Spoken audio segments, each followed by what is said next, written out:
Alors, dans l'espèce humaine, il faut savoir que la reproduction est sexuée. Pourquoi est-ce qu'elle est sexuée? Parce qu'on va retrouver des gamètes mâles et des gamètes femelles.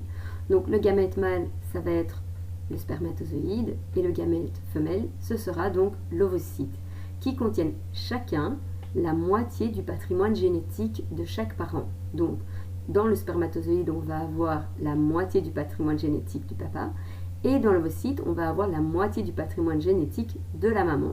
Donc, qui vont s'assembler pour permettre d'avoir un code génétique donc complet. Donc, notre reproduction est vivipare. Pourquoi? Parce que l'enfant va donc se développer à l'intérieur du corps de la femme.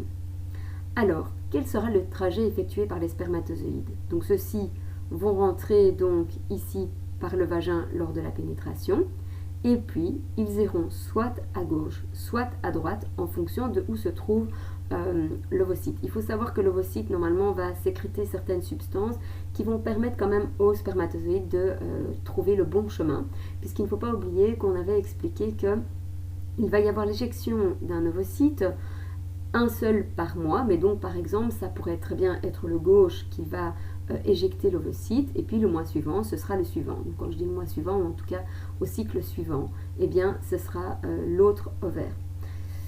Donc ensuite, quelle est la condition pour que la fécondation se réalise? Eh bien donc il faut bien la présence d'un ovocyte et donc d'un spermatozoïde qui sont sains, donc où on n'a pas d'erreur génétique.